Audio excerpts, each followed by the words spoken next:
Hello, আমার চ্যানেলে সবাইকে স্বাগত।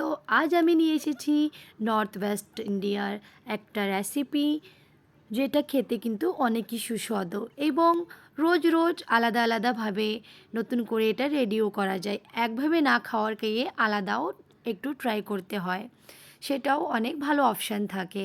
তাহলে আসুন দেখে নিই কারিটা আমি কেমনভাবে রেডি করব। নর্থ ইন্ডিয়ার এবং নর্থ ওয়েস্ট ইন্ডিয়াতে এটা অনেকই রেসিপিটা ইউজ হয় ঘরে ঘরে। তো আমি প্রথমে রেসিপিটা বানানোর জন্য নিয়েছি প্রথমে একটা বাটিতে আমি নিয়ে নিয়েছি বেসন আর নিয়েছি দই। এটা বেসন আর দই দিয়েই রেডি করা হবে, আর আমি সিম্পলি রেডি করব, আর অনেক 1 মিনিটে এটা রেডি হয়ে যাবে। আর নিয়েছি রসুন কুচি, কারি পাত্তা, মিঠা নিমের পাতা, কাঁচা ঝাল, কাঁচা লঙ্কা আর শুকনো লঙ্কা।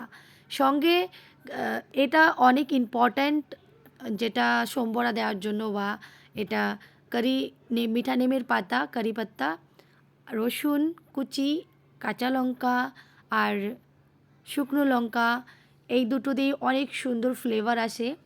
তো এটা আমি নিয়েছি ফোড়নের জন্য, আর সঙ্গে নিয়েছি জল। এবার প্রথমে আমি দইটা নিয়ে নেব। প্রথমে আমি দইটা নিয়েছি, আর দই নিয়ে নেওয়ার পর আমি নিয়ে নেব সঙ্গে বেসনটাও। একসঙ্গে দই আর বেসন নিয়ে নিলাম। প্রথমে এবার আমি একটু জল দিয়ে দইটা একটু ফেটিয়ে নেব। অল্প অল্প করে জল দেবো, যেমন আপনারা রাখতে চাবেন, পাতলা ঘন সেইভাবে আপনারা দিতেই পারেন। আমি প্রথমে একটু জল দিয়ে এটা ফেটে নিলাম ভালোভাবে। এইবার আমি বেসন দিচ্ছি। বেসনটা আমি দিয়ে দিচ্ছি 200 গ্রাম মতো আমি বেসন নিয়েছি। এবার অল্প অল্প করে আমি বেসন দেবো, আর এটা আমি রেডি করব। এবার বেসন দিয়ে এটা ভালোভাবে একটা বেটার রেডি করে নিতে হবে। এইভাবে আমি ভালো করে এটা ফেটতে, মানে এটা মিক্স করা অনেক ইম্পর্ট্যান্ট। এমনভাবে মিক্স করতে হবে যেন এতে লাম্পস না থাকে। আমি ফেটে এটা রেডি করে নিয়েছি। আর তারপর নিয়েছি আমি কড়াইটা আমার গরম হয়ে গেছে, তেল দিয়ে দিয়েছি। আর তারপর দিয়ে দেবো আমি শুকনো লঙ্কা ভালোভাবে লাল লাল করে ভেজে নিতে হবে যতক্ষণ না একটা সুগন্ধ আসে। তারপর দিয়ে দেবো আমি রসুন কুচি দিয়ে রসুনগুলো আমি লাল লাল ভেজে নেব। আর তারপর আমি দিয়ে দেবো কাঁচা লঙ্কা। লঙ্কা দুটি আমি মাঝখান থেকে ভাগ করে আদা কেটে দিয়েছি 2 ভাগে। আর এবার আমি কাঁচা লঙ্কাগুলো ভেজে নিয়েছি। তারপর আমি দিয়ে দেবো কারি পাতা, মিঠা নিমের পাতাগুলো দিয়ে দিয়েছি হলুদ, দিয়ে দিয়েছি একটু নুন, আর তারপর একটু ধনে পাউডার, একটু জিরে পাউডার দিয়ে দিলাম ওপর থেকে। এবার আমি ভাজার পর একটু নাড়িয়ে চাড়িয়ে দিয়েছি। তারপর আমি দিয়ে দেবো বেসন আর দইয়ের ঘোলটা, যেটা আমি বানিয়ে রেখেছিলাম। এটা দেওয়ার পর কিন্তু কন্টিনিউয়াসলি এটা নাড়াতে হবে, না হলে লাম্পস বেঁধে যাবে আর কারিটা রেডি হবে না। এটা ইম্পর্ট্যান্ট একটা এই টাইমে যখনই দিচ্ছ তখনই এটা কন্টিনিউয়াসলি এটা নাড়ানোর জরুরি, আর না হলে এটা লাম্পস রেডি হয়ে যাবে। এবার আমি নাড়িয়ে চাড়িয়ে কন্টিনিউয়াসলি একটু এটা উতরোতে দিচ্ছি। একটা ওয়াইল আসলেই গ্যাসের ফ্লেমটা কম করে দেবে। গ্যাসের ফ্লেমটা কম করে দিয়েছি আমি এবার।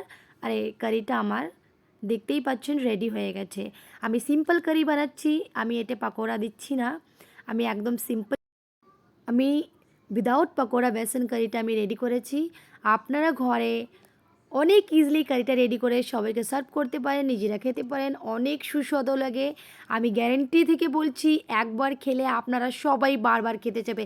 আর 1 মিনিটে রেডি হয়ে যায় কারিটা, আর অনেক সুস্বাদু লাগে খেতে।